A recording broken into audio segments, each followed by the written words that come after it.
Et salut les sceptiques des étoiles, voici la deuxième partie de mon enquête et débunkage sur l'assassinat de JFK. Nous allons maintenant entrer dans les détails techniques, médicaux, balistiques, etc. Si vous n'avez pas vu la première vidéo, évidemment je vous conseille vivement d'aller la voir, au risque d'être un peu perdu ici. Alors je rappelle encore une fois ma position personnelle après des années à étudier ce dossier, je pense que toutes les preuves montrent sans aucun doute possible la culpabilité de Lee Harvey Oswald. C'est-à-dire que, pour moi, au vu des éléments matériels, ce n'est pas possible que ce soit quelqu'un d'autre qui ait tiré et tué le président. Par contre, là où c'est plus discutable et plus difficile de savoir, c'est au niveau en fait des instigateurs, des commanditaires potentiels. Là on peut un peu tout imaginer, puisqu'il n'y a pas grand chose de prouvable en fait. Alors personnellement je pense que la plupart des éléments montrent que Oswald a probablement agi seul, ça c'est ma position personnelle, mais j'admets aussi que, en fait, il n'est pas vraiment possible de trancher objectivement cette question-là. Mais je pense que c'est important de séparer ces deux questions, vraiment. C'est-à-dire qui a tiré, qui est coupable, et qui est potentiellement l'instigateur. Y a-t-il une possibilité d'un commanditaire? Ça, c'est une autre question. Donc sans plus tarder, voici la première partie de cette vidéo, la plus longue, la plus technique, le débunkage, point par point, des arguments en faveur des théories du complot sur l'assassinat de JFK. Avant tout, je tiens à remercier François Carlier. Une bonne partie de mon débunkage dans cette vidéo est basée sur son travail dans cet énorme bouquin là, très complet, l'assassinat de Kennedy expliqué. Vraiment, merci à lui pour ses années de travail et de compilation de sources. C'est bien simple, hein, François Carlier, c'est vraiment la référence française sur l'assassinat de JFK. C'est bien simple, le mec, c'est tout sur le sujet, hein. C'est effrayant, vous trouverez à peu près tout dans ce livre au besoin. Mais citons également trois autres débunkers rigoureux dont le travail m'a été précieux, Gerald Posner avec son livre Case Closed, Dale Myers avec With Malice, et enfin Vincent Bugliosi avec Reclaiming History. Et sans plus attendre, voici le sommaire de cette vidéo de débunkage. Vous trouverez également ce sommaire avec les timecodes dans la description en dessous de la vidéo.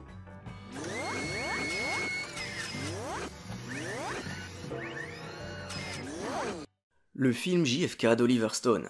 Une fiction truffée d'erreurs historiques. Le film JFK d'Oliver Stone est sans doute l'œuvre la plus connue sur le sujet de l'assassinat de JFK, tout support confondu. La plupart des gens un peu cinéphiles, trentenaires, quarantenaires, connaissent ce film ou, on en a au moins déjà entendu parler. Moi-même, c'est par ce film en fait que j'ai commencé à prendre connaissance de l'affaire JFK et de tous ces arguments qui gravitaient autour. Et c'est pour ça en fait que je trouve si important de commencer ce débunkage par ce film. Le film s'inspire d'un événement bien réel, à savoir le procès de Clay Shaw par le procureur Jim Garrison en 1967. Jim Garrison était procureur de la Nouvelle-Orléans et avait appris par les infos à la télé que Lee Harvey Oswald était passé à la Nouvelle-Orléans pendant quelques mois avant d'aller s'installer à Dallas. Aussi, il avait lancé une enquête dans sa juridiction, à la Nouvelle-Orléans, pour trouver d'éventuelles complicités, et s'était retrouvé à soupçonner un certain Clay Shaw. Cependant, le procès n'avait abouti à rien, par manque de preuves. Le problème, ce que je ne savais pas à l'époque et que j'ai su seulement des années plus tard, c'est que le film JFK d'Oliver Stone, c'est pas un documentaire. C'est un film de fiction, et très trompeur. Moi, à l'époque, juste après avoir regardé ce film, j'avais l'impression de connaître l'affaire. J'avais l'impression d'être dans le secret des dieux, en mode « Waouh, je connais tous les dessous de l'affaire JFK ». Mais en fait, le film est truffé d'erreurs, de mensonges, d'inventions totales. Je vous jure, c'est un truc de fou. Oliver Stone a volontairement transformé les faits historiques dans cette affaire, afin de tromper les spectateurs, ce que je trouve extrêmement malhonnête. Et je l'invente pas, c'est lui-même qui le dit. Quand on lui demande pourquoi il a fait toutes ces erreurs historiques, pourquoi il a inventé ces témoins qui n'existent pas, etc., il s'est protégé derrière l'idée que c'est une œuvre de fiction. C'est lui-même qui le dit. The film is presented as a feature film, not a documentary.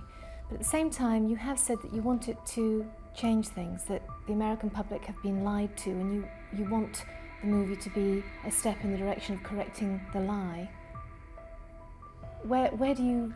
I mean, people are then saying you're wanting to both make a feature. Well, yeah, but I never set out to make a documentary. I couldn't. If I had done a documentary, and there have been several that are done that are very good, I would have stopped with the facts, and I would have said I can't go beyond this point. And I would have had a fairly dry and cerebral attack on the Warren Commission based on fact per fact. I wanted to present an overarching paradigm, a counter myth. There's no question that it is a full-out attack on the Warren Commission. When you talk about those guerrilla tactics, one of them surely must be that the use of news footage and recreating, and that it is confusing for a viewer who wasn't around at the time. It's very easy to think some of the scenes are actually old news footage being shown again. Did you intend that? Well, I wanted to put the viewer, I mean, it not being a documentary, you are not detached from this movie, and there's no question that I'm here and the movie is there. I went beyond that. I wanted to get into the movie. I want to put you into the skin of events. I want you to be in Dealey Plaza in 1963. I want you to be in the mood, the atmosphere. I want you to smell it, hear it, feel it. I want you to be in the autopsy room with Kennedy. Do you remember that old TV program, You Are There? I want to put people into it so that they can understand, or at least have a sense of what happened or what may have happened. And I guess you can criticize me for that, but I mean, apart from putting a prescription drug label on every scene at the bottom of and saying this is conjecture and this is fact, which would have been a distancing effect, I just don't know how else to have done it. Why make movies? Why not make documentaries? Because obviously you do care about the truth. Well, because we don't have the facts. Mais de mon point de vue, il est malhonnête. Il savait très bien ce qu'il faisait. Parce que la plupart des spectateurs ont pris ça pour un film documentaire. Et ont cru que ce film était là pour révéler un terrible secret caché, un terrible complot. Rendez-vous compte quand même qu'aux États-Unis, ce film a eu un tel succès qu'il a été montré au Congrès américain, et que du coup, les hommes politiques américains, à cette occasion, ont carrément rouvert une enquête, ont créé une commission d'enquête, l'ARRB, pour réenquêter sur l'assassinat de JFK, et déclassifier un certain nombre de documents encore confidentiels. Alors me direz-vous quelles sont exactement ces erreurs? Bon, ça serait trop long de toutes les énumérer, mais je vais quand même vous donner quelques exemples les plus flagrants pour que vous fassiez votre idée. Oliver Stone présente d'abord assez abusivement JFK comme un vaillant dissident détesté par l'establishment pour préparer l'esprit du spectateur à l'idée du complot. Kennedy is the symbol of the new freedom of the 1960s, signifying change and upheaval to the American public.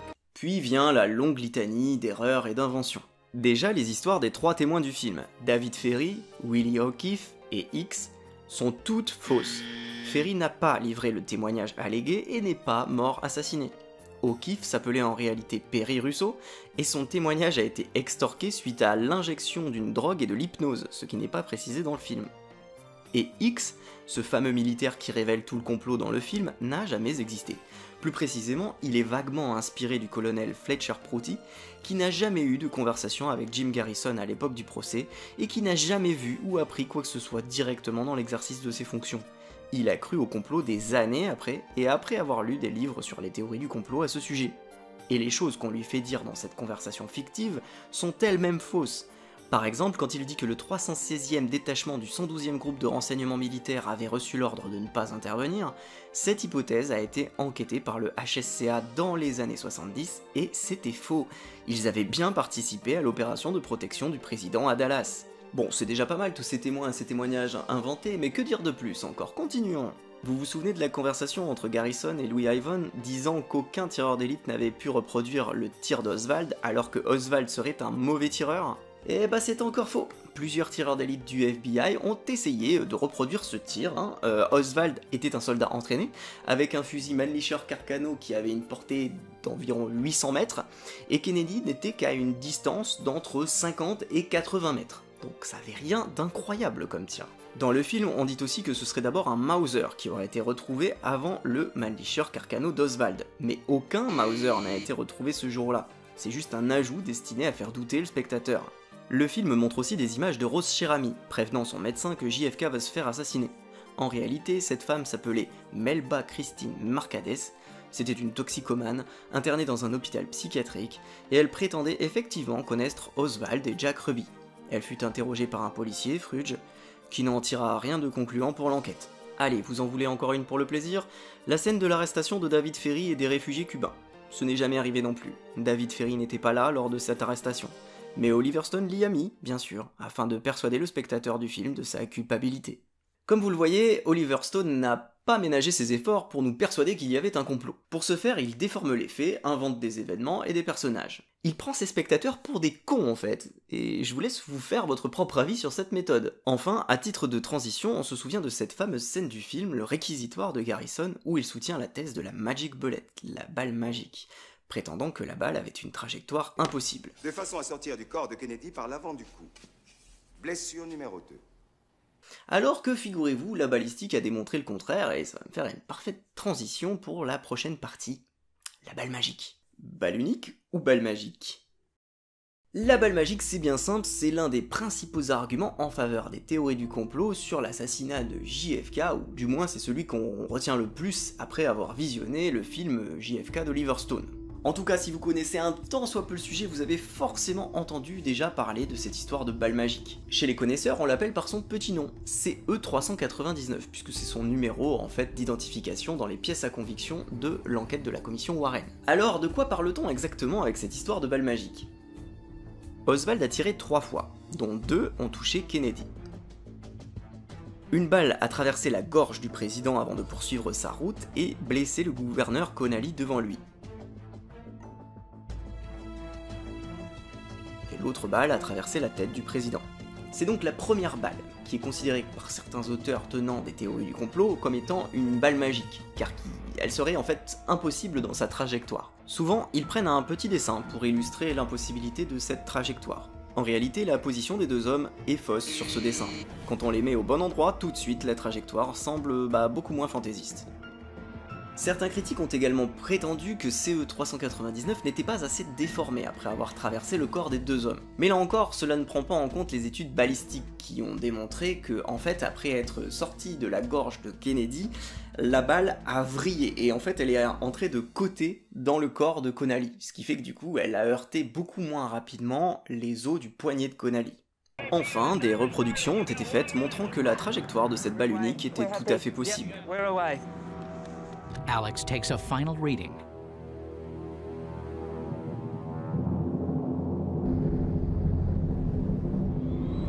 On a 60-foot-high shooting platform, Dr. Alex Christic loaded an identical round into a Mannlicher Carcano rifle and fired a single shot.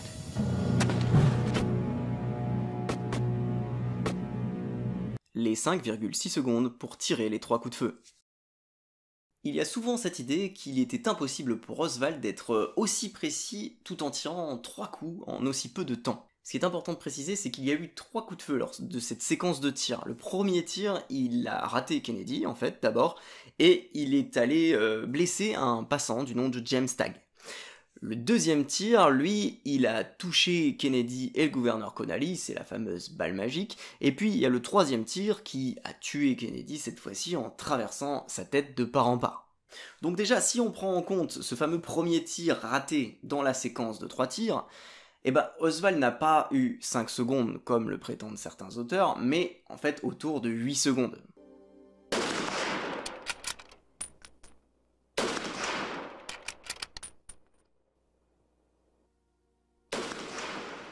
Ensuite, comme on l'a dit précédemment, le fusil de précision que Oswald a utilisé pour tirer avait une portée de 800 mètres. Kennedy n'était qu'à 50 mètres, il s'éloignait en plus de dos comme ça, en vertical par rapport à lui, donc voilà, rien de compliqué. Le 27 novembre 1963, 5 jours après l'assassinat, 3 tireurs d'élite du FBI ont refait le test et ont tiré avec le Mannlicher Carcano d'Oswald sur une cible à 45 pieds de distance. Ils ont fait mouche à chaque fois. Le 16 mars 1964 à Quantico, toujours dans le cadre des tests pour l'enquête, le tireur d'élite Robert Frazier tire 4 séries de 3 tirs à 100 yards. Il touche sa cible à tous les coups, en 5,9 secondes, puis en 6,2 secondes, puis 5,6 et 6,5 secondes. Cela correspond tout à fait à la cadence de tir de Oswald durant l'assassinat. Et le 27 mars 1964, 3 tireurs, Miller, Hendricks et Staley, tirent 2 séries de 6 tirs sur des cibles à 175, 240 et 265 pieds, juste avec la mire, sans utiliser de lunettes, 13 tirs sur 18 réussis. Oswald, lui, avait réussi 2 tirs sur 3, avec lunettes, tué par devant, le mouvement de tête de Kennedy. Il y a cette idée que Kennedy aurait été tué par une balle venant de l'avant, en raison de son mouvement de tête qu'on peut voir sur les vidéos qui a l'air d'être d'avant en arrière. Et c'est une idée qui a notamment été renforcée par le film JFK d'Oliver Stone d'ailleurs. Pourtant, dans les faits, sachez que rien ne vient corroborer cela. Ni les témoignages des gens présents à l'assassinat, ni la balistique, ni même l'autopsie de Kennedy. Pour ce qui est des témoins, d'abord, aucun témoin parmi la foule de gens présents sur place n'a vu aucun tireur sur le pont du Triple Underpass à l'avant. La plupart des témoins ont vu le tireur à la fenêtre à l'arrière. Quelques-uns ont cru le voir ailleurs, comme sur le Grassy Knoll, la butte herbeuse sur le côté, par exemple, mais jamais devant. Ensuite, sachez que des expériences de tir sur des chèvres ont été menées par le docteur Oliver, et ont démontré que leur tête basculait aussi parfois en arrière. Pauvres chèvres, me direz-vous, mais bon, c'était une autre époque. Mais alors, comment les experts expliquent-ils ce mouvement qui semble vraiment aller vers l'arrière sur la vidéo? En fait, il y a deux hypothèses, soit l'effet de G dû à l'éjection de matière de l'autre côté du crâne, soit la réaction neuromusculaire. Si vous voulez, le corps se raidit d'un coup suite au système nerveux central qui est touché. Le 24 mars 1993, dans la revue scientifique JAMA, le docteur Robert Hartwell écrit l'article JFK Assassination Conspiracy Forensic Science and Common Sense, où il réexplique les détails et dit « Ce qui peut paraître insolite aux yeux d'une personne inexpérimentée peut être ordinaire pour l'expert ». De plus, comme je l'ai dit, ces témoignages et ces données balistiques se recoupent parfaitement avec le rapport d'autopsie du corps de Kennedy. Et ça tombe bien, c'est justement l'objet du point suivant, l'autopsie de Kennedy. Kennedy a été examiné en deux temps. D'abord, il a été vu par l'équipe de l'hôpital de Dallas, là où il arrivait en premier, pour tenter de le sauver. Et puis ensuite, il a été autopsié à l'hôpital Bethesda. Puis leurs constatations ont été confirmées, reconfirmées les années suivantes par de nombreux experts, à savoir que le président Kennedy a été tué de 2 balles, une dans la gorge, une dans la tête, venant de derrière et en hauteur. Si vous avez déjà vu des séries policières, peut-être que vous connaissez déjà un petit peu la théorie en matière de trous d'entrée et de sortie des balles d'armes à feu. En fait, c'est simple, le trou d'entrée, il est petit, alors que le trou de sortie, il est plus gros. Et c'est ce qui permet aux experts, généralement assez facilement, de déterminer la provenance des tirs, et notamment, en tout cas, les points d'entrée et de sortie. Et dans le cas de Kennedy également, les images parlent d'elles-mêmes. D'abord, l'hôpital Parkland de Dallas. Il ressort des témoignages des docteurs Baxter, Perry et Carrico, qu'ils pensaient tous qu'il était possible que les balles soient venues de derrière. C'était juste leur impression, sur le coup, il n'y avait pas d'autopsie. Bullet went in here, came out here, nicked his trachea, maybe he hurt his spinal cord, didn't kill him. And then the second bullet went in here, hit the bones inside his head, but came out here and blew that big hole. Ensuite, l'hôpital Bethesda de Washington. L'autopsie est menée par 3 experts. Le Dr Fink, directeur de la section traumatologie balistique, le Dr Rooms, anatomopathologiste principal de l'hôpital de la Marine, et le Dr Boswell, médecin-chef du service pathologie. Les 3 experts concluent qu'il y a 2 blessures à la tête. Un trou d'entrée à l'arrière de la tête, occipital, d'environ 6 mm sur 15, et un trou de sortie à l'avant droit du crâne, pariétal, d'environ 13 cm. Il y a aussi un deuxième trou d'entrée dans le dos, présentant la même taille et les mêmes caractéristiques que le trou de l'arrière de la tête. Cette balle entrée par le dos est ressortie ensuite par le cou et est venue ensuite toucher le gouverneur Connally sur le siège de devant. C'est celle qu'on appelle la balle magique. Il y a aussi eu une expérimentation d'experts militaires en balistique réalisée à Edgewood Arsenal dans le Maryland. Elle a montré que, dans des conditions simulant la réalité, le même genre de dommages était observé. Ensuite, de 1976 à 1979, le HSCA enquête de nouveau de fond en comble sur l'affaire Kennedy, parce que de diverses personnalités politiques sont convaincues encore qu'il y a un complot. Évidemment, lors de cette longue enquête qui dure 3 ans, la question médicale est encore une fois soulevée. Le HSCA fournit le dossier médical et l'autopsie complète de JFK aux meilleurs consultants des États-Unis. Tous confirment les conclusions de 1963 et 1975, à savoir que les 2 balles provenaient bien de derrière et en hauteur. Laissons maintenant le mot de la fin au Dr James Humes, un des médecins à avoir pratiqué une autopsie sur Kennedy. En 1963, nous avons prouvé sur la table d'autopsie que le coup fatal avait atteint le président Kennedy depuis le dessus et l'arrière. C'est prouvé par le schéma des blessures d'entrée et de sortie dans le crâne. Et on pourrait bien en discuter pour toujours, rien ne changera cette preuve. Cela se vérifie 100 fois sur 100 et je défendrai cette réalité jusqu'à ma mort. C'est l'essence même de notre autopsie, et défendre n'importe quel autre scénario est d'une ignorance suprême. C'est une loi de la physique, elle est infaillible. Les partisans du complot ont totalement ignoré ce fait scientifique central, et tout le reste n'est que de la foutaise. Le cerveau manquant.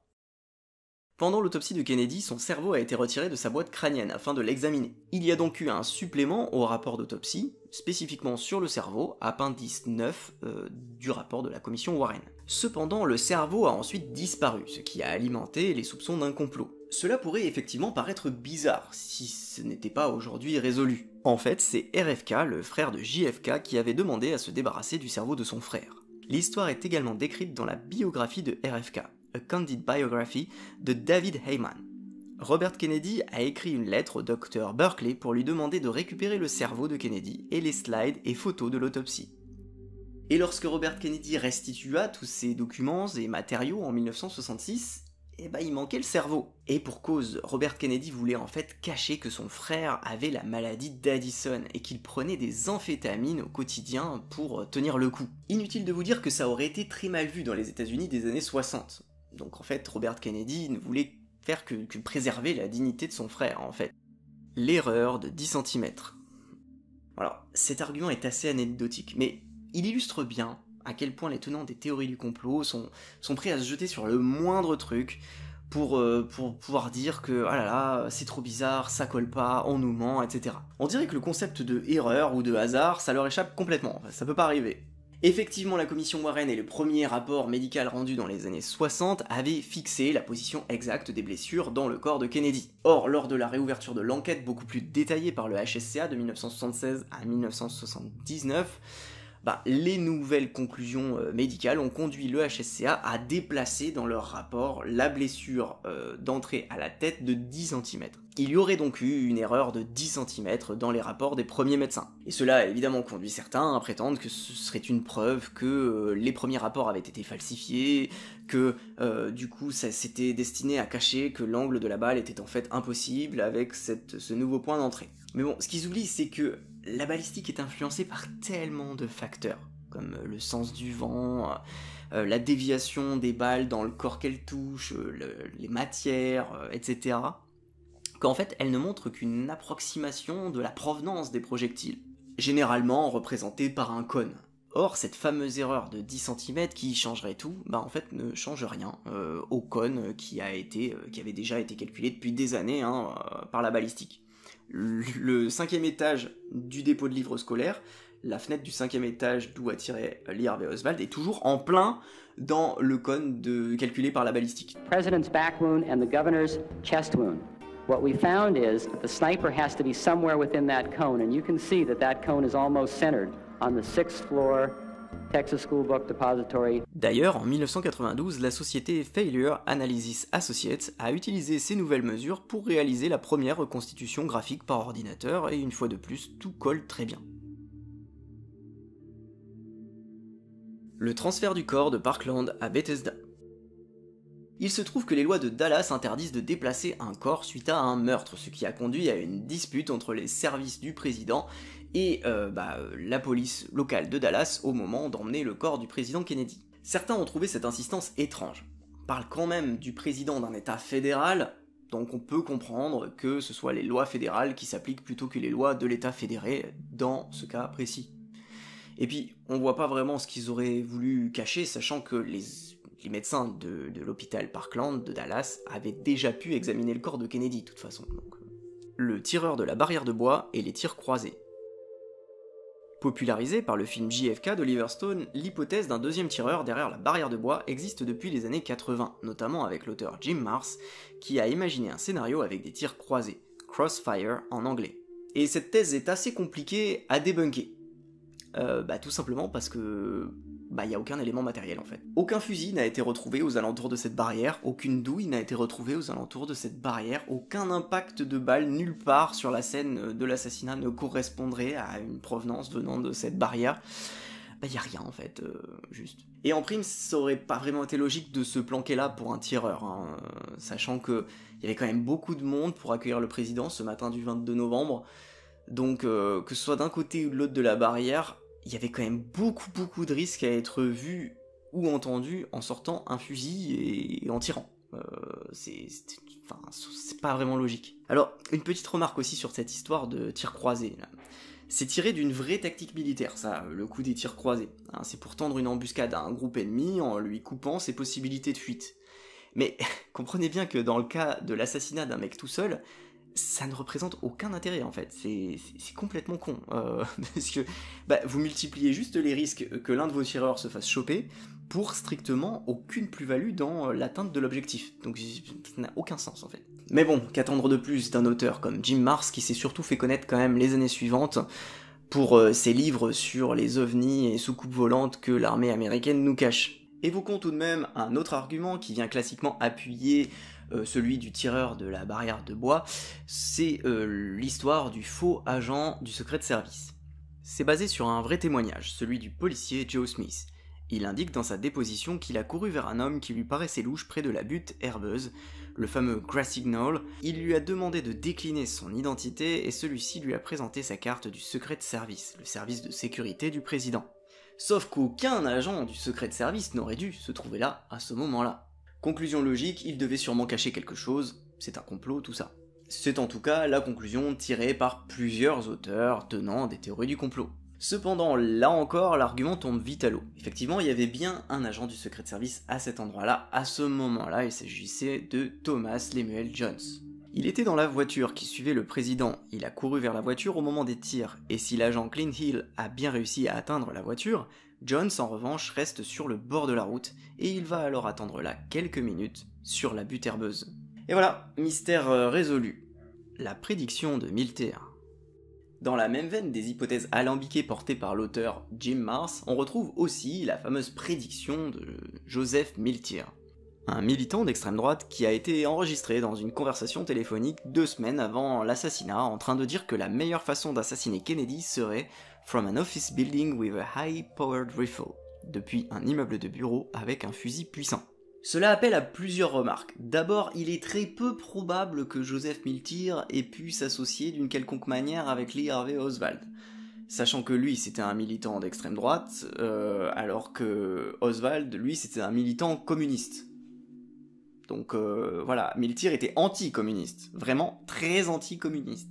Donc ça pouvait pas vraiment coller dans une bande complice. Ensuite, ce qui est souvent oublié dans l'histoire, c'est que Milter, dans la même prédiction, il a dit aussi que ce serait à faire au moment où Kennedy sortirait de la Maison Blanche. Parce que, donc voilà, déjà là ça colle beaucoup moins bien, et en plus de ça, les raisons qu'il évoque, c'est que Kennedy de toute façon aurait une quinzaine de sosies différents pour ses déplacements. Voilà, tout de suite on entre dans des délires un peu chelous, et puis on voit bien que de toute façon, délire chelou ou pas, ça colle pas en fait avec ces prédictions. Donc, c'est pas vraiment des prédictions, on a retenu qu'un morceau, hein, évidemment, a posteriori pour faire croire qu'il savait quelque chose ou qu'il était complice de je sais pas quoi, mais ça tombe à l'eau, tout simplement. Le film de Zapruder était truqué. Alors celle-là je l'aime bien parce qu'elle est assez contradictoire avec d'autres théories du complot, parce que dans la plupart des théories classiques sur la question de l'assassinat de JFK, les complotistes nous disent que ce serait justement la vidéo de Zapruder qui montrerait ce mouvement de tête de Kennedy vers l'arrière, qui montrerait que les tirs viennent d'ailleurs, ou je sais pas quoi. Voilà, ils utilisent cette vidéo justement pour prouver que, ah vous voyez, on nous ment, c'était pas comme on nous a raconté, c'est pas Lee Harvey Oswald qui a tiré. Alors que cet argument-là, il vient en totale contradiction avec ça, puisqu'il vient dire que le film de Zapruder était carrément truqué. Donc s'il était truqué, ça veut dire qu'on l'a truqué pour montrer une image favorable à l'idée officielle. Donc ça peut pas coller avec les autres histoires qui racontent que, ah, sur la vidéo, on voit que ça s'est pas passé comme dans la version officielle. Vous voyez, c'est complètement contradictoire en fait. Bon, sinon ce film, on sait très bien d'où il vient, hein. Abraham Zapruder était à Dealey Plaza ce jour-là en compagnie de son assistante Marilyn Stitzman, qui travaillait avec lui chez Jennifer d'Altex Building sur Elm Street, juste à côté de l'endroit où passait le président. L'occasion était trop belle, il a donc pris sa caméra Bell & Howell, modèle 414 PD 8 mm Zoomatic série Director, et s'est installé sur le petit muret blanc avec son assistante qui le maintenait pendant qu'il filmait car il avait le vertige. Et c'est ainsi qu'ils filmèrent un des événements les plus importants du XXe siècle.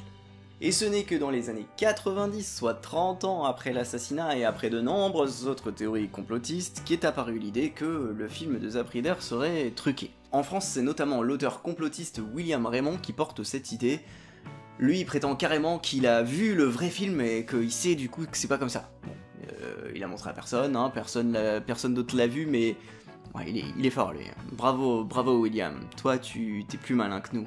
Bon, autant vous dire que l'idée est complètement absurde pour plusieurs raisons. Déjà parce que d'autres films existent des moments précédents ou concomitamment au début du film et que ces films se recoupent parfaitement à la seconde près, notamment celui de Orville Nix. Il aurait ainsi fallu récupérer chaque film auprès de chaque mec qui filmait et truquer minutieusement tous ces films image par image pour que tout colle parfaitement. Ça n'a aucun sens, il suffit d'y réfléchir 10 secondes pour le comprendre. Et d'ailleurs, la plupart des auteurs complotistes américains les plus connus des années 70-80, comme David Lifton, ont publiquement déclaré qu'ils trouvaient cette hypothèse aberrante aussi. Bon, faut dire que ceux-là, ils avaient passé des décennies à dire que la vidéo de Zapruder, elle prouvait le complot grâce au mouvement de tête de Kennedy, donc évidemment, ils allaient commencer à passer un peu pour des cons s'ils disaient que finalement le film il était truqué. Et puis il y a un autre auteur complotiste, Michael Griffith, qui lui pense que le film est truqué, parce que un des témoignages a dit que la limousine s'est presque arrêtée après l'assassinat, alors que dans la réalité, sur le film, elle s'est pas arrêtée. Le mec à aucun moment il se dit que peut-être les témoignages ils sont pas toujours 100% fiables et que des fois il y a des petits détails qui collent pas. Non, c'est carrément le film qui est faux et qui est trafiqué, juste parce que un témoignage ne colle pas. Non mais la logique de ces mecs est complètement inversée en fait dans leur cerveau, c'est aberrant.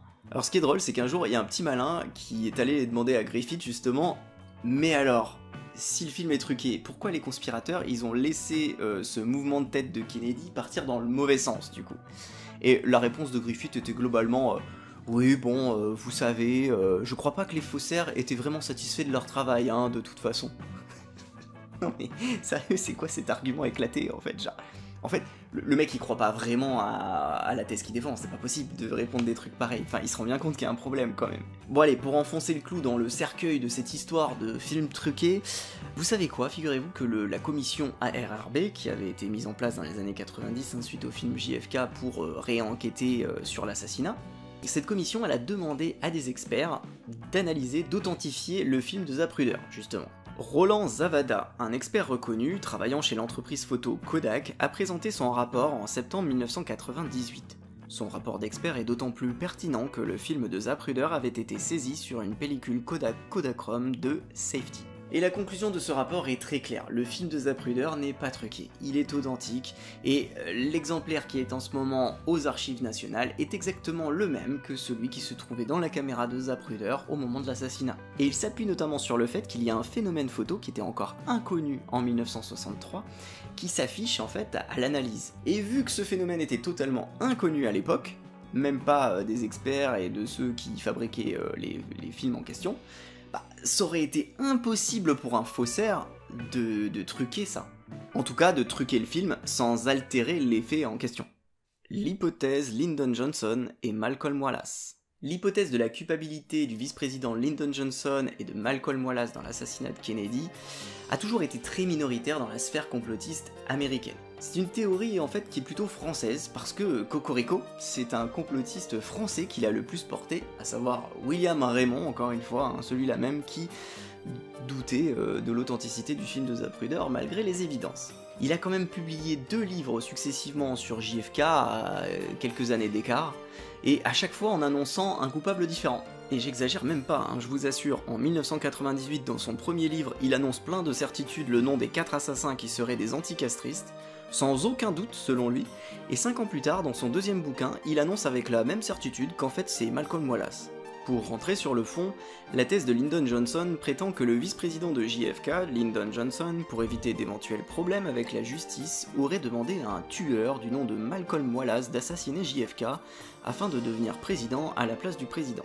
Il y aurait donc eu 2 tireurs ce jour-là, Malcolm Wallace depuis la barrière de bois de la butte herbeuse et Oswald depuis le 5e étage du dépôt de livres. Il est intéressant de préciser au passage que pour son deuxième livre accusant Lyndon Johnson, William Raymond se repose principalement sur le travail de l'auteur américain Barr McClellan, lui-même basé sur le témoignage de Billy Sol Estes, qui a sorti toutes ces histoires dans les années 90 en prétendant connaître le tueur de JFK. Billy Sol Estes, un bonimenteur condamné plusieurs fois de la prison pour fraude, escroquerie dans diverses affaires, et qui a même dit un jour à un juge pour se justifier « I have a problem, I live in a dream world ». Pour les non-anglophones, j'ai un problème, je vis dans un monde imaginaire. En gros, c'est un mec qui aime rêver sa vie et s'inventer des histoires. Mais soyez rassurés, c'est lui la source fiable du grand journaliste indépendant William Raymond. Voici William Raymond et Billy Solestis.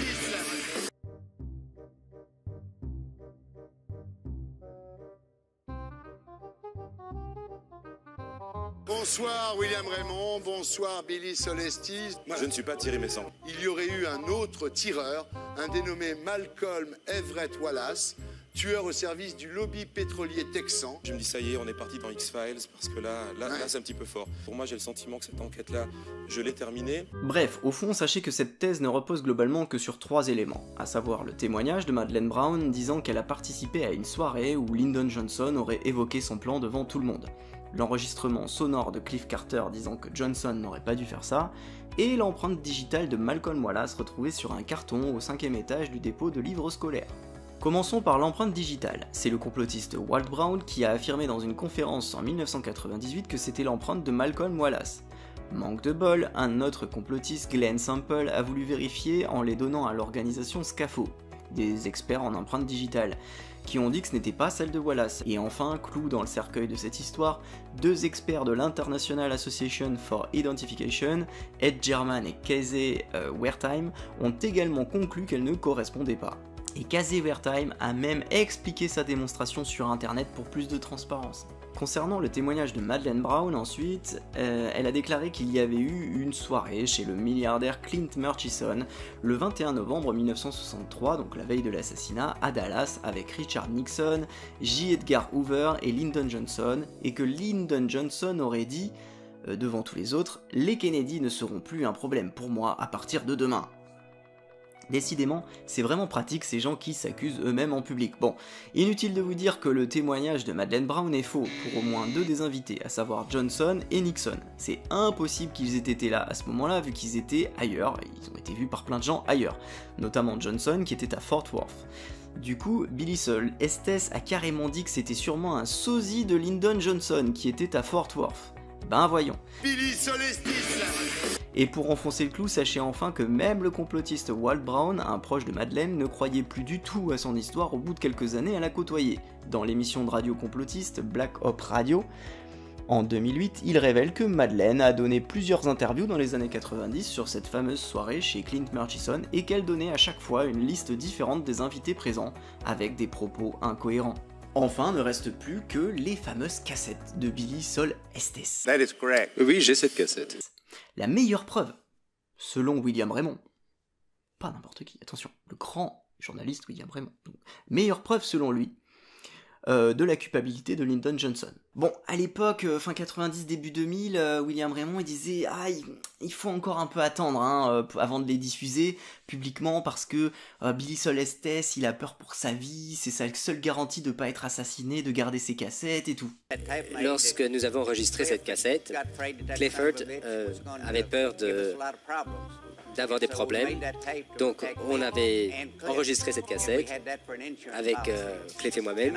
Cette cassette nous sert d'assurance vie pratiquement. Alors si jamais j'ai un problème, j'envoie un mot à mon avocat et la bande sera rendue publique. Bon, et malheureusement, Billy Estes, bon, il était un peu vieux, il a fini par mourir en 2013, et ben bizarrement, on n'a jamais retrouvé ces fameuses cassettes.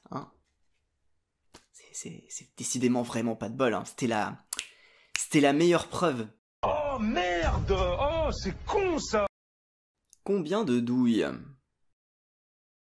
L'auteur complotiste Michael Griffith, dont on a déjà parlé un peu plus tôt, entre autres arguments de cet auteur, on en retrouve un de particulièrement mauvaise foi qui prétend que la police aurait trouvé un nombre de douilles différents au 5e étage du dépôt de livres scolaires.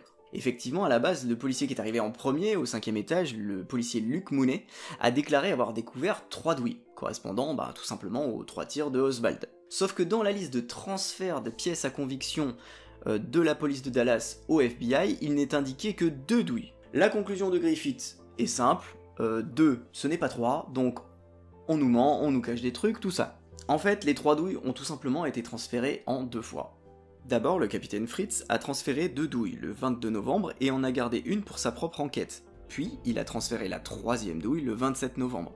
ce qui explique que la première liste de transferts ne comporte que de douilles.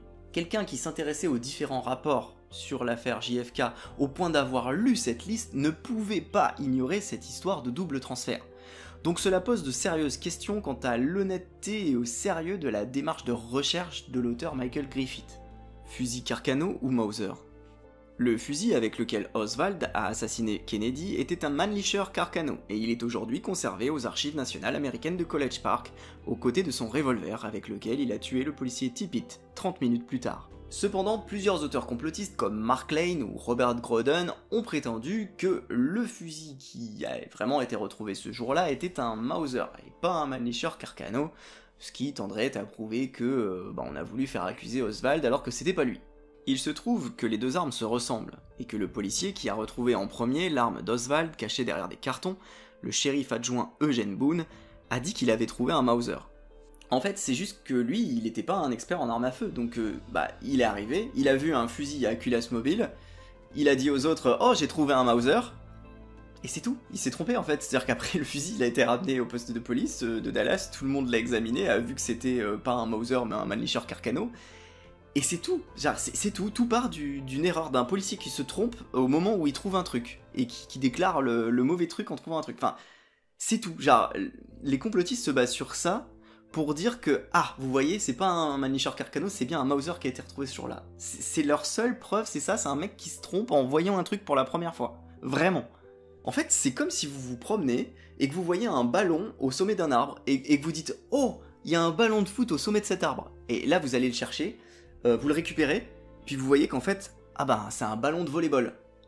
Et qu'il y a un mec, il arrive et puis il dit non, c'est pas un ballon de volleyball. C'est faux, parce que tout à l'heure, en montrant l'arbre de loin comme ça, t'as dit que c'était un ballon de foot. Donc ça prouve que c'était bien un ballon de foot. La logique! Captain Fritz said, don't anybody touch it. Call the lab. And somebody called the crime lab, and the crime lab man came, and I'm just guessing. It seemed like forever to me, because I wanted to see that rifle. And you sat right there with it? Oh yeah, never moved. In fact, this is interesting. They would not let me, the officers there would not let me. En tout cas, je vous rassure, dans le rapport des policiers de la ville de Dallas, il était bien indiqué que c'était un fusil Mannlicher Carcano. Il a eu tout le temps d'être examiné par tout le monde, hein, là-bas, il n'y a pas de souci. Le policier Eugene Boone, il a lui-même déclaré plus tard que, effectivement, il savait juste pas faire la différence entre les deux à ce moment-là, c'est tout. Do you recognize what is depicted in this photograph? Yes, sir. The rifle. The rifle that you saw on the 6th floor? Yes, sir. Is that the way the rifle looked when you found it? Yes, sir. When you first looked at the weapon, Mr. Boone, did you mistakenly take it for a 7.65 millimeter Mauser? Yes, sir. And why did you think it was a Mauser? Well, Mauser basically refers to the bolt action, and there were a lot of military weapons around at that point in time. Les photos d'Oswald et de son fusil. Les photos d'Oswald et de son fusil dans son jardin, identifiées par l'enquête comme étant les pièces à conviction CE-133A et CE-133B, ont été prises par sa femme Marina le 31 mars 1963, après que celui-ci avait reçu son fusil par correspondance. Ces photos ont été authentifiées par un total de 25 experts indépendants lors de la réouverture de l'enquête par le HSCA en 1976. Et pourtant, les auteurs complotistes n'ont pas manqué de mettre en doute ces photos au cours du temps, notamment Ray et Marie Lafontaine dans leur livre Oswald Talked. Car figurez-vous qu'en 1975, on retrouve dans les affaires d'un policier de Dallas du nom de Roscoe White une troisième photo de Oswald avec son fusil, qui sera alors sobrement surnommée la photo CE-133C. Le policier avait sans doute voulu la garder en souvenir de sa participation à l'affaire américaine la plus célèbre du siècle. Bon, on le comprend, c'est toujours sympa de pouvoir frimer devant ses amis. Encore un comportement tristement humain. Au sujet de ces photos, il y a encore classiquement comme argument le fait que les agents du secret de service, donc du service de sécurité du président, une semaine après l'assassinat, le 29 novembre, ils ont fait des essais de reconstitution de ces photos dans le jardin de Oswald, en se prenant en photo un peu dans la même position et tout pour voir si ça collait bien. Parce que bon, on en était aux prémices de l'enquête, justement, ils cherchaient à savoir si ça pouvait bien être lui, etc., si les photos étaient authentiques, etc. On était vraiment dans les premiers temps de l'enquête, donc c'est normal. Et donc il y a certains auteurs complotistes qui ont carrément utilisé ces essais, ces reconstitutions, pour dire « Ah, en fait, c'était pas vraiment des reconstitutions, en fait, c'était des rushs qui étaient destinés à... Voilà, c'était les rushs du trucage des photos d'Oswald, etc. Bon, encore une fois, ça n'a pas vraiment d'intérêt, ce genre d'argument, sachant que de toute façon, ça a été débunké par la suite. Enfin, voilà, tous ces experts indépendants qui ont authentifié les photos, de toute façon.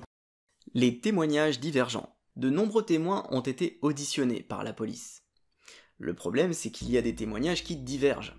Et divergent, c'est beaucoup. Alors certains témoignages ont été précis et précieux pour l'enquête. Charles Brem, par exemple, ancien soldat pendant la Seconde Guerre mondiale, qui dit avoir entendu 3 tirs de fusil à culasse mobile et que les tirs venaient de la zone du bâtiment à l'angle de Elm Street, c'est-à-dire vers le dépôt de livres. Il a même été interviewé à chaud par les journalistes. Il parle à ce moment-là de 2 tirs, les 2 qui ont touché le président. Unfortunately, I was probably 15 to 20 feet away from the president when it happened. Tell us exactly what you saw, sir. 2 shots. Did you see the man who did this? No, sir, I did not see the man who did it. I do know that they all came from up in that general area there of that building, and all 3 of them came from the same place. That I'm positive. But these theories are only being provoked by people who have a profit motive. If you have a book to sell, you have to stir up some controversy. Ou encore Harold Norman, qui se trouvait juste en dessous de Oswald, à la fenêtre du 4e étage du dépôt de livres scolaires pour voir passer le cortège du président, et qui a distinctement entendu les 3 coups de feu au-dessus de lui. So you heard a total of 3 shots? Yes, sir. Did it sound to you like a rifle was being fired directly above you? Yes, sir. I could hear the empty hulls, that's what I call them, hit the floor, and I could hear the bolt action of the rifle being pushed back and forward. Boom, click, click. Boom, click, click. Boom, click, click. Et des témoignages comme ça de ce jour-là, il y en a des dizaines et des dizaines dans les différents rapports de la police de Dallas, de la commission Warren, du HSCA, de la RRB, qui sont là pour en fait retracer la journée de l'événement et le déroulé exact du parcours de Oswald. En fait, sur tous les témoignages recensés par l'enquête, une écrasante majorité concorde avec la thèse officielle des 3 coups de feu. Mais les témoignages humains, c'est jamais 100% fiable, évidemment, et en dehors de tous ces nombreux témoignages qui se recoupent, il y en avait quelques-uns qui étaient plus imprécis, un peu faux, voire carrément fantaisistes, voire même malveillants. Un cas connu de témoignage divergent est celui de Roger Craig. Roger Craig, donc policier à Dallas, qui témoigne avoir vu un homme correspondant au signalement d'Oswald monter dans une voiture à la sortie du dépôt de livres scolaires. Le souci, c'est que bon, il est peut-être de bonne foi, hein, il croit peut-être sincèrement avoir vu Oswald rentrer dans une voiture, mais ça change pas grand-chose dans les faits. Parce qu'on a d'autres témoignages disant que Oswald est monté dans un taxi. D'ailleurs, on a même le témoignage du chauffeur de taxi lui-même, un certain monsieur Wallet. Et ensuite, il est monté dans un bus. Et là, plusieurs passagers du bus l'ont reconnu aussi, comme Mary Bledsoe. Et quand Oswald a été arrêté, on a même retrouvé le ticket de bus dans sa poche. Donc vous l'aurez compris, l'histoire se recoupe beaucoup mieux autour de cette version-là. Et peut-être que Roger Craig il a cru voir autre chose, mais il s'est trompé, c'est tout. Une bonne occasion de rappeler que un témoignage humain, c'est toujours quelque chose de trompeur qui peut être influencé par une multitude de choses. C'est pour ça que lors d'une enquête policière, on évite toujours de se baser sur un seul témoignage. On va toujours chercher à recouper ce témoignage avec d'autres témoignages et voir que ça colle. Et à ce moment-là, on va se dire bon bah si ça se recoupe, c'est que ça solidifie, si vous voulez, l'ensemble.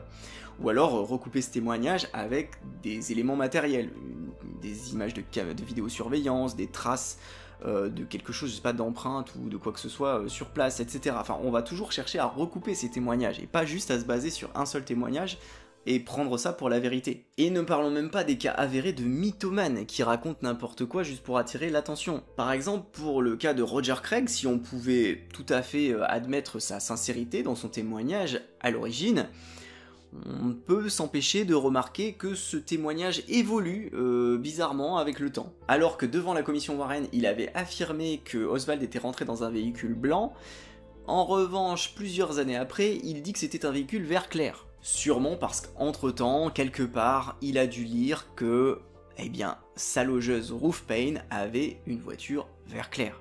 Donc ça collait mieux avec son histoire. The Babushka Lady. Mais le cas d'imposture qui restera sans doute le plus connu dans le cadre de l'affaire JFK, c'est celle de la Babushka Lady. Certaines personnes ayant assisté à l'événement n'ont bien sûr jamais été identifiées, et c'est notamment le cas de celle que l'on surnomme la Babushka Lady. On la voit sur divers films et photos de cette journée, elle portait un foulard sur la tête, ce qui a fait dire à certains qu'il s'agissait d'une dame russe, une babushka. Elle semble être en train de filmer l'événement, ce qui, étant donné son point de vue, serait un apport inestimable à l'enquête. Mais elle n'a malheureusement pas témoigné. Et puis dans les années 70, tout à coup, une femme du nom de Beverly Oliver prétend être cette fameuse Babushka Lady. Et à partir de là, elle se met étrangement un petit peu au centre de l'affaire, comme si elle voulait attirer désespérément l'attention sur elle en fait. C'est-à-dire que, selon elle, elle aurait carrément vu le tireur de la barrière de bois, elle connaîtrait carrément Jack Ruby, l'assassin de Oswald. Jack Ruby lui aurait présenté Oswald, Oswald il lui aurait dit « Oh, je suis un agent de la CIA » et tout, devant elle bien sûr, comme ça, parce que pourquoi pas, à un inconnu ça se fait, de dire qu'on est agent de la CIA. Bref, on sent qu'elle avait lu certains livres sur le sujet, la dame. Pas forcément les meilleurs, malheureusement. Et comme souvent avec les imposteurs, son témoignage souffre de sévères incohérences. D'abord, elle prétend avoir filmé la scène avec une caméra Yashica Super 8. Pas de bol, ce modèle de caméra est sorti en 1967, soit 4 ans après l'assassinat. Oui, mais me direz-vous, peu importe, puisqu'elle a en sa possession ce film qui prouve tout ce qu'elle raconte, non? Eh ben en fait non, parce qu'elle prétend que des agents du FBI et de la CIA sont venus chez elle pour lui confisquer le film 2 jours après. Oh merde! Oh, c'est con ça! Les autres imposteurs et faux témoignages. Comme dans tous les événements très importants, très médiatisés, certains cherchent de la reconnaissance sociale ou de la notoriété en prétendant qu'ils ont participé à l'événement alors qu'ils n'ont pas participé. La plupart du temps, pour intéresser leur auditoire, ces imposteurs vont en général choisir d'axer leur histoire autour d'une théorie du complot qu'ils ont vue quelque part. Voici donc un petit florilège des plus illustres de ces faux témoins, dans le sillage de la Babushka Lady. Vous allez voir, c'est hallucinant le nombre de mythos prêts à mentir très sérieusement pour attirer l'attention sur eux. Je pense que c'est bon de se rappeler de ce trait humain à notre époque des réseaux sociaux, si vous voyez ce que je veux dire. Sylvia Odio, réfugiée cubaine dont les parents ont été emprisonnés lors de l'arrivée au pouvoir du dictateur communiste Fidel Castro, a prétendu avoir rencontré Oswald à une réunion d'activistes anticastristes le 26 septembre. Ce qui n'a pas de sens déjà parce que Oswald était militant communiste pro-Castro, mais aussi parce qu'à cette date, il était justement en route pour Mexico pour essayer d'obtenir un visa pour Cuba. Judith Vary Baker, dans les années 90, prétend avoir vécu une torride histoire d'amour avec Oswald à la Nouvelle-Orléans en 1963. Et selon elle, c'était un noble agent secret qui luttait en coulisses pour empêcher la mort du président, pendant qu'elle était en train d'élaborer des armes bactériologiques dans un laboratoire secret de la CIA. Robert Morrow, dans son livre First Hand Knowledge, écrit en 1992, il prétend avoir participé à l'assassinat de Kennedy. Et donc on sent qu'il mélange dans son histoire plusieurs théories, qu'il a lues quelque part, en disant que c'était un complot de la CIA, mais qui s'était allié avec la mafia, qui voulait aussi buter Kennedy, et tout ça dans le but de renverser Fidel Castro à Cuba. Mais oui, c'est clair! Robert Easterling, en 1988, il a prétendu lui aussi avoir participé au complot pour assassiner Kennedy. Easterling est un prisonnier enfermé pour divers délits, alcoolique notoire, atteint de troubles psychiatriques. Il répète globalement des théories du complot qu'il a probablement lues dans des livres et des magazines, mais en s'incluant dans l'histoire comme personnage principal. Et le pire, c'est qu'il a convaincu au moins quelqu'un, l'auteur complotiste Henry Hurt, qui a consigné son histoire dans son livre Reasonable Doubt. John Elrod était un vagabond alcoolique qui a prétendu avoir été le voisin de cellule de Oswald le week-end de son arrestation, car il se trouve qu'il avait été arrêté le même jour par la police de Dallas. Et donc Oswald lui aurait raconté tout le complot ce soir-là. Une sombre histoire de trafic d'armes à Dallas avec Jack Ruby. C'est une belle histoire, dommage qu'elle ne puisse pas être vraie, en raison de son statut pour le moins particulier, Oswald avait été isolé de tous les autres prisonniers après son arrestation, donc il n'a pas pu faire toutes ses confidences à John Elrod. Ricky White. Ricky White est le fils de Roscoe White, un policier de Dallas qui a participé à l'enquête. Vous savez, celui qui avait gardé la 3e photo là. Après son décès dans les années 90, son fils a prétendu qu'il avait retrouvé son journal intime et découvert ainsi que son père faisait partie du complot pour assassiner Kennedy pour le compte de la CIA. Cela a fait beaucoup de bruit à l'époque. Il a fait des plateaux télé, il se montre partout, tout ça, bon. Par contre c'est marrant, mais quand on lui demandait où était ce fameux journal intime, il disait que des agents du FBI étaient venus chez lui pour lui prendre. Oh merde! Oh, c'est con ça! James Files. Alors lui, il prétend carrément avoir tué Kennedy lui-même, tant qu'à faire. Il dit qu'il était le fameux tireur de la barrière de bois. Il aurait tiré au pistolet sur Kennedy, puis aurait mordu dans la douille avant de la laisser sur la barrière. Bon, évidemment, inutile de vous dire qu'on n'a jamais retrouvé aucune douille, ni aucun impact de balle de pistolet, et personne parmi les témoins n'a vu ni n'a entendu ce gars tirer près de la barrière de bois. Et les blessures de JFK ne correspondent pas non plus, bref.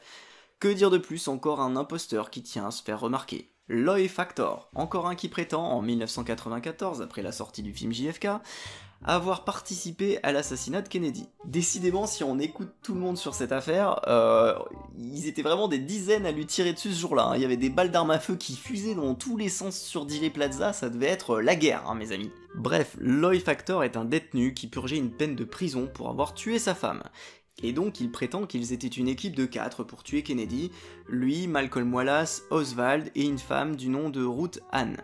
Le tout avec des fusils, des talkie-walkie, un coordinateur des tirs et tout et tout. Oui, je pense que ce mec avait regardé beaucoup trop de films d'action américains. L'homme au parapluie. Dans la même veine que la mystérieuse Babushka Lady, je vous présente l'homme au parapluie. Le 22 novembre 1963, il faisait soleil à Dallas. Et pourtant, un homme ouvre son parapluie sur la vidéo de Zapruder, au moment où le cortège passe. Rapidement, les gens qui analysent les photos et vidéos le surnomment The Umbrella Man, l'homme au parapluie.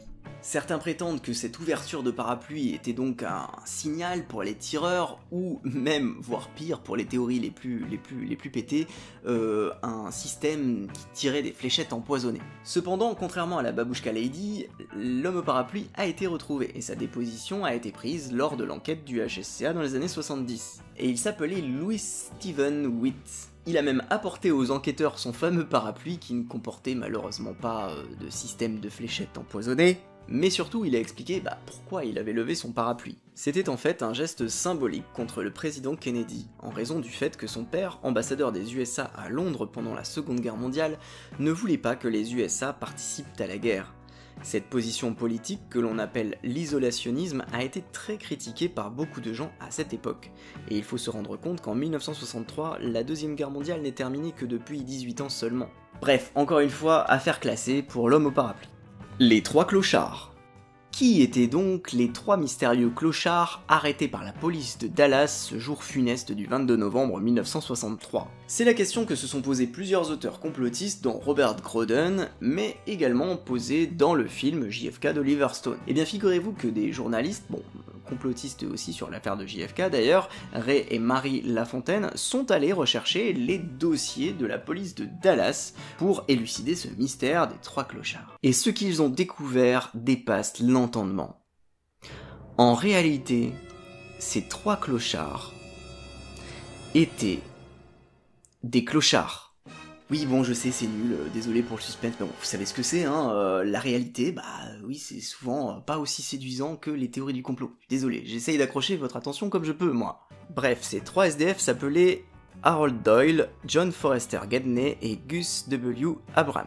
Les deux premiers ont été retrouvés dans les années 80 par les journalistes, et le troisième était mort, mais son histoire confirmée par sa sœur. Badgeman et Black Dog Man. Badgeman et Black Dog Man sont les noms que les auteurs complotistes donnent aux deux autres tireurs identifiés sur les photos. Enfin, plutôt les tireurs imaginaires qu'ils ont cru voir à partir de quelques taches floues sur des photos de mauvaise qualité. Il n'y a pas grand chose à dire dessus si ce n'est qu'ils n'existent pas.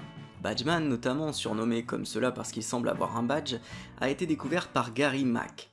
Cet auteur, d'abord adversaire de la version officielle, a fini par changer d'avis après plusieurs années de recherche, et il est devenu le conservateur du Sixth Floor Museum de Dallas. Il nous a malheureusement quittés en 2015, mais tout de même, petit hommage, bravo à lui d'avoir su trouver la volonté et l'esprit critique nécessaires pour changer d'avis sur le sujet. Quand on est convaincu du contraire à la base, c'est vraiment pas facile psychologiquement parlant de revenir sur ses croyances. L'élimination des témoins.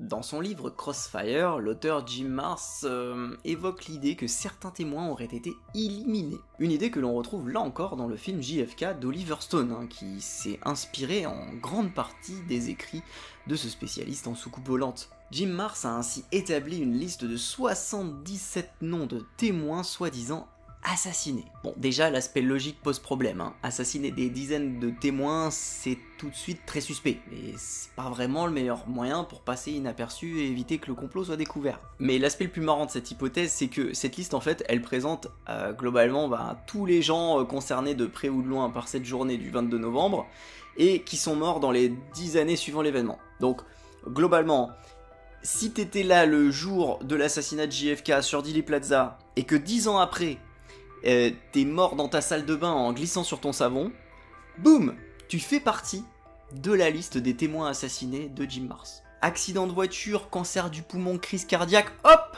tu finis sur la liste. On notera tout de même au passage l'extrême ténacité de ces assassins qui vont tout de même jusqu'à attendre 10 ans après l'événement pour assassiner des témoins gênants. Décidément, ils sont vraiment très patients, ces tueurs. Hein. Mais prenons donc quelques exemples précis, hein, pour que vous preniez conscience du niveau de mauvaise foi de cette liste. Déjà, Lee Bowers, le cas le plus célèbre, car immortalisé dans le film JFK d'Oliver Stone. Employé des chemins de fer, il avait une vue de l'arrière de la barrière de bois depuis son poste de travail. Oui, là où devait se trouver le fameux deuxième tireur de la barrière de bois. Alors, est-ce qu'on s'est débarrassé de lui pour ne pas qu'il témoigne? En fait, pas du tout. Il est mort 3 ans après d'un accident de voiture. Il s'est emplâtré tout seul comme un grand sur un mur au bord de la route. Et puis il avait déjà eu le temps de témoigner depuis bien longtemps, hein, évidemment. Déjà devant la commission Warren et aussi devant l'auteur Mark Lane, qui était critique de la version officielle à l'époque déjà, et qui avait entièrement retranscrit et publié son témoignage dans son livre. Et devinez quoi, il y avait rien de spécial. Il avait rien vu de spécial en fait, ce Lee Bowers, derrière la barrière de bois. Que dalle. Mr. Bowers, what is your present occupation? I am Vice President of Lockwood Meadows Incorporated, which is a real estate land development company. And where were you employed on November 22nd, 1963? At that time, I was employed as a tower operator for the Union Terminal Company. Donc, si vous suivez bien, les méchants dans ce complot, ils auraient éliminé un témoin gênant 3 ans après les faits, et alors qu'il avait déjà témoigné, et alors qu'il avait rien vu du tout. C'est malin ces conspirateurs quand même. Hein. Vraiment, c'est... Le plan est trop haut pour nous, je pense. On peut pas le comprendre. Ensuite, il y a le cas de Warren Reynolds, un des témoins qui a vu Oswald s'enfuir après avoir tué le policier Tippit. Mais lui, il est pas mort d'un accident de voiture, il s'est pris une balle dans la tête. Oh mon Dieu! Alors cette fois, ça y est, c'est un témoin gênant assassiné? Non, en fait, il a survécu. Oui, vous rêvez pas, sur la liste des témoins assassinés de Jim Marrs, il y a des mecs qui sont même pas morts. Bon, après, je vous fais grâce de l'entièreté de la liste, hein. Comme d'habitude, vous l'aurez compris, ça repose sur pas grand-chose. La rue idéale, Elm Street ou Houston Street. Une idée que l'on retrouve chez certains auteurs favorables aux théories du complot, et repris là encore dans le film JFK d'Oliver Stone, c'est que Elm Street n'était pas la rue idéale pour commettre l'assassinat. Et que depuis le poste de tireur du 5e étage, c'était mieux de tirer sur Houston Street. Parce que, voilà, l'idée c'est que le président il arrivait d'en face. Et donc l'idée c'est de dire, donc s'il a pas tiré à l'endroit le plus facile pour lui, c'est que, en fait, il devait probablement attendre que ça soit sur Elm Street afin de faire les tirs croisés et tout ce bordel, quoi. Et cet argument est complètement réduit à néant par une analyse logique de la situation. Regardons sur un plan pour que vous compreniez bien à quel point le film JFK se fout de notre gueule avec ce raisonnement. La limousine est passée par Main Street, puis par Houston Street, puis par Elm Street. Déjà, de 1, c'est beaucoup plus tranquille d'attendre de voir arriver la limousine dans Houston Street, puis de s'installer face à Elm Street pour attendre son passage, plutôt que de vite se dépêcher, d'ajuster son tir sur Houston Street, pile au moment où on la voit sortir de Main Street. Ensuite, de 2, c'est beaucoup plus discret de tirer de dos à tout le cortège et tous les gardes armés, on se fait repérer moins vite. Et enfin de 3, c'est beaucoup plus facile de tirer sur Kennedy depuis l'arrière de la voiture, vu qu'il était lui-même positionné à l'arrière de la voiture. En tirant de face, il aurait été possiblement gêné par les personnes installées à l'avant de la voiture. Donc plus discret, plus tranquille, plus facile, c'était donc beaucoup plus logique en fait pour Oswald de tirer dans la rue où il l'a fait. Boum, clic, clic. Boum, clic, clic. Boum, clic, clic. Mais bon, c'est toujours pareil, hein, présenté dans le film avec assurance par l'acteur qui joue Jim Garrison, et puis avec la petite musique mystérieuse qui colle bien derrière, et ben ça donne tout de suite envie d'y croire en fait. On débranche notre cerveau, on accepte l'argument, on réfléchit pas à sa logique et ça passe. Robert Kennedy savait que c'était un complot. L'idée que RFK, le frère de JFK, soupçonnait un complot a été très rapidement imaginée par divers auteurs, dont John Davis dans son livre The Kennedys. C'est à lui que l'on doit la citation de Robert Kennedy qui aurait dit à l'université de San Fernando « Seul le pouvoir présidentiel me permettra de révéler le secret de la mort de mon frère ». Et le fait que celui-ci soit ensuite lui-même mort assassiné après sa candidature à la présidentielle a renforcé cette idée d'un complot contre la famille Kennedy. Bon alors déjà, première chose, c'est un mensonge, ici encore. RFK n'a tout simplement jamais prononcé cette phrase. Il a même dit exactement l'inverse, d'après la dépêche de l'Associated Press du 25 mars 1968 sur ce discours. Il y déclare en réalité qu'il a lu tout ce qu'il y avait à lire sur l'enquête et qu'il n'y avait pas besoin d'en rouvrir une.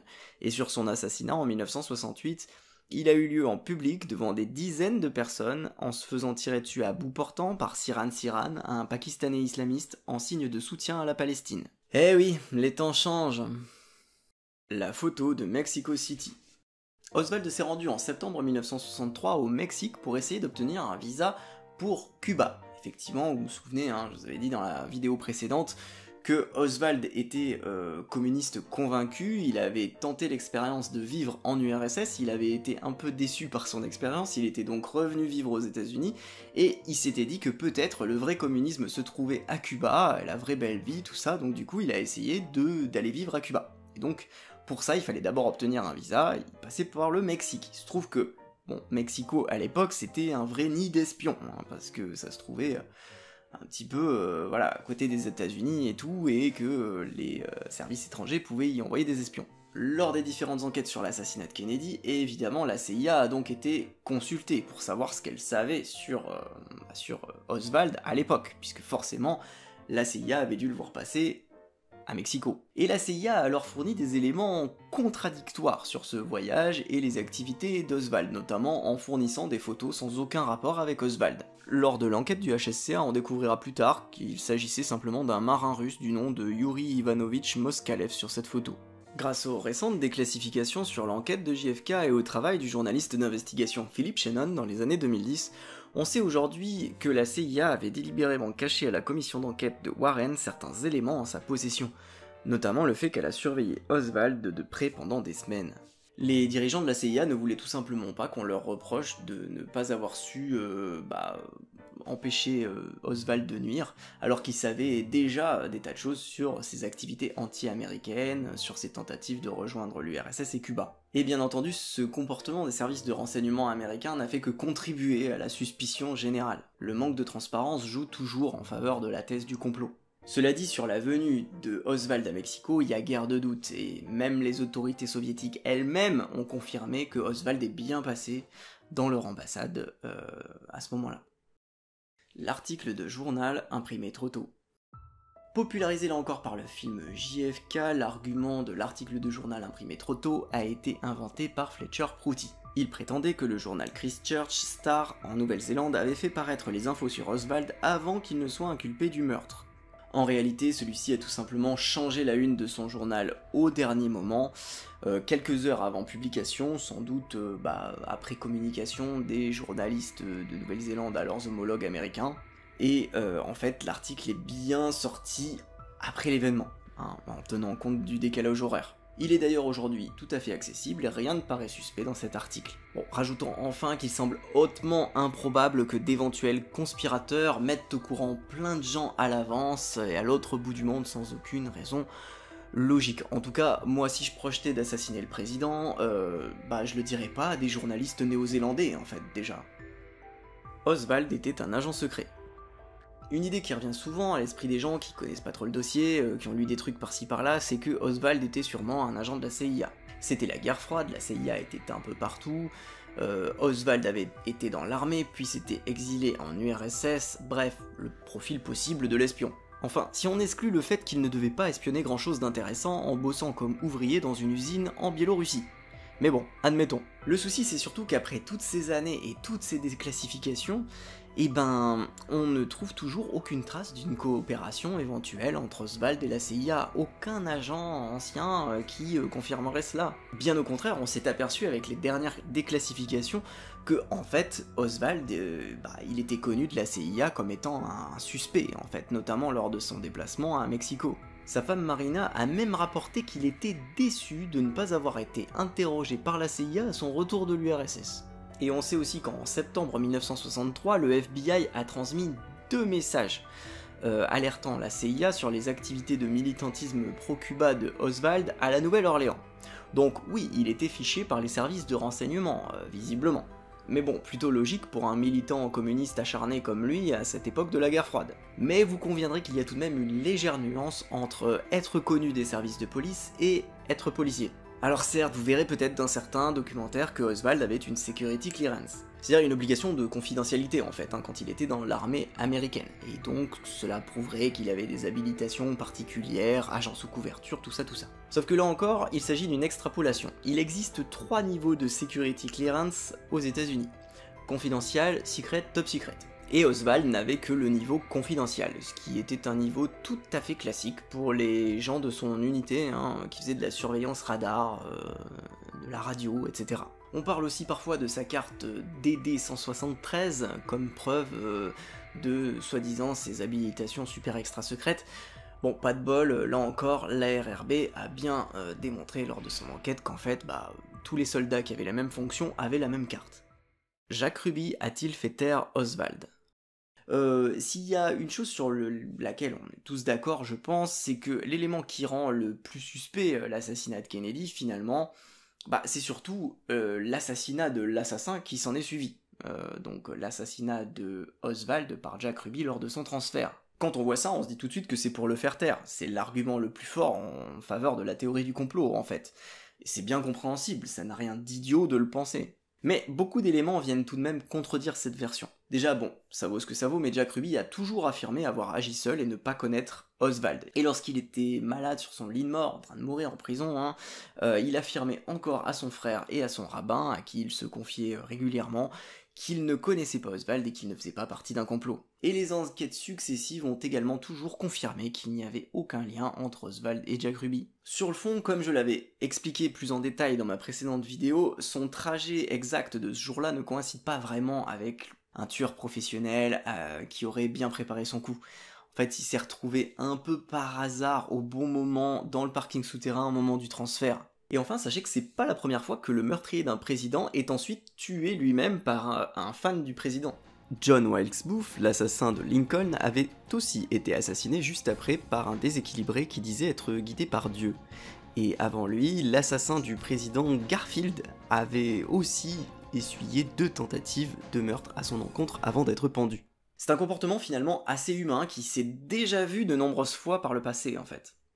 Et qui serait donc plus logique qu'un complot concerté dont on n'aurait aucune preuve matérielle. Bien entendu, l'assassinat de JFK, s'il a déclenché les passions des auteurs et des réalisateurs pendant des décennies, a finalement été occulté par les attentats du 11 septembre 2001, qui sont rapidement devenus une nouvelle source de préoccupation pour les Américains, en même temps qu'une manne financière très rentable pour les auteurs et réalisateurs complotistes. Sans doute d'ailleurs la plus rentable, en tout cas jusqu'à la pandémie Covid, qui a ouvert finalement de nouveaux filons sur ce marché. Cependant, l'assassinat de JFK a toujours gardé une place particulière dans la mémoire collective des Américains, aussi bien chez les démocrates que les républicains. Pour les démocrates, il représente un président jeune et progressiste qui a ouvert la voie au changement, alors que pour les républicains, il représente l'image fantasmée d'un politique intègre et martyr qui aurait été assassiné en secret par l'establishment américain. Alors que JFK aurait sans aucun doute détesté les idées politiques de Donald Trump, celui-ci jouit pourtant d'une extraordinaire popularité parmi les militants pro-Trump, grâce à ce statut de martyr du système. Et aujourd'hui, les militants de la secte complotiste d'extrême droite QAnon sont persuadés que JFK faisait partie d'une sorte d'alliance sacrée du bien qui agissait en coulisses contre les forces du mal. Négative 48, un leader QAnon a même fait se déplacer des centaines de personnes à Dallas en novembre 2021 afin d'accueillir le président Kennedy ressuscité, qui devait revenir juste le temps de déclarer que Trump est le seul vrai président des États-Unis, car les Kennedy seraient de la même lignée que Jésus-Christ. President John F. Kennedy. He did not die that day. He didn't? And on my Q-mobile, if you go out there, you'll see a picture of President Trump and President John F. Kennedy, September 11, 2020. Et oui, on en est à ce niveau-là aux États-Unis. Bientôt la même chose en France dans quelques années. En bref, si l'on récapitule à ce stade les différentes preuves de la culpabilité de Oswald, les voici. Oswald travaillait au dépôt de livres scolaires de Dallas. Il avait acheté une carabine Mannlicher Carcano, il s'est pris en photo avec. La veille de l'assassinat, il est exceptionnellement allé chez sa femme et on est reparti avec un paquet de la forme d'une carabine. Des témoins sur les lieux de l'assassinat ont vu qu'on faisait feu de la fenêtre du 5e étage du dépôt de livres scolaires. Un fusil Mannlicher Carcano et 3 douilles ont été retrouvés par les policiers au 5e étage du dépôt de livres scolaires, ainsi que des fibres de la chemise de Oswald. Une balle du même calibre est trouvée à l'hôpital. Oswald est le seul employé du dépôt à s'être enfui de son travail après l'assassinat. 45 minutes après, Oswald tue en pleine rue un policier qui voulait le contrôler devant 9 témoins qui l'ont identifié formellement. Oswald a été arrêté avec un revolver correspondant au meurtre. Le blouson d'Oswald a été retrouvé près du lieu du meurtre du policier. Oswald a été suivi par Brewer, un commerçant qui trouvait son comportement suspect, jusqu'à un cinéma où Oswald entre sans payer. Quand la police arrive au cinéma, Oswald tente de tuer le policier encore une fois avec son revolver. Oswald a menti à plusieurs reprises à la police lors de son interrogatoire. Les rapports de l'autopsie et de la balistique confirment le scénario, d'abord pour l'enquête en 1964, puis pour la vérification de l'enquête par le HSCA en 1979. Le 10 avril 1963, Oswald avait déjà tenté d'assassiner le général Edwin Walker dans la même ville et avec le même fusil. Ça fait beaucoup là, non? C'est sûr, comme je vous l'ai dit, l'assassinat de Kennedy a déchaîné les passions, a fait couler beaucoup d'encre. Si vous êtes sincèrement curieux des faits et que vous avez suivi ma démonstration, vous pouvez constater qu'il n'y a guère de doute que Oswald soit le coupable. Que c'est lui qui a tiré sur la gâchette et tué le président. Absolument tous les éléments matériels viennent corroborer ce fait. Avec toute cette accumulation de preuves évidentes, n'importe quel tribunal l'aurait jugé coupable. Là où en revanche, on pourrait laisser notre imagination divaguer, c'est sur le pourquoi. Oswald a-t-il eu un coup de folie? A-t-il voulu faire parler de lui? Ou bien même a-t-il été manipulé par quelqu'un pour le pousser à cet assassinat? Là-dessus finalement, on peut tout imaginer, et Oswald a emporté son secret dans sa tombe. Et là-dessus, je vous laisserai combler ce vide avec la théorie qu'il vous plaira. Le but n'est de toute façon pas de nier toute existence de complot, ni même de dire aux gens qu'ils ont tort de penser ce qu'ils pensent. Le but était de décrire et de raconter de la manière la plus rigoureuse et plus factuelle possible ce qui s'est passé ce jour du 22 novembre 1963. Donc si j'ai pu au moins aiguiser votre curiosité sur le sujet, vous apprendre quelques trucs, alors tout va bien, objectif atteint. Allez, salut les sceptiques des étoiles.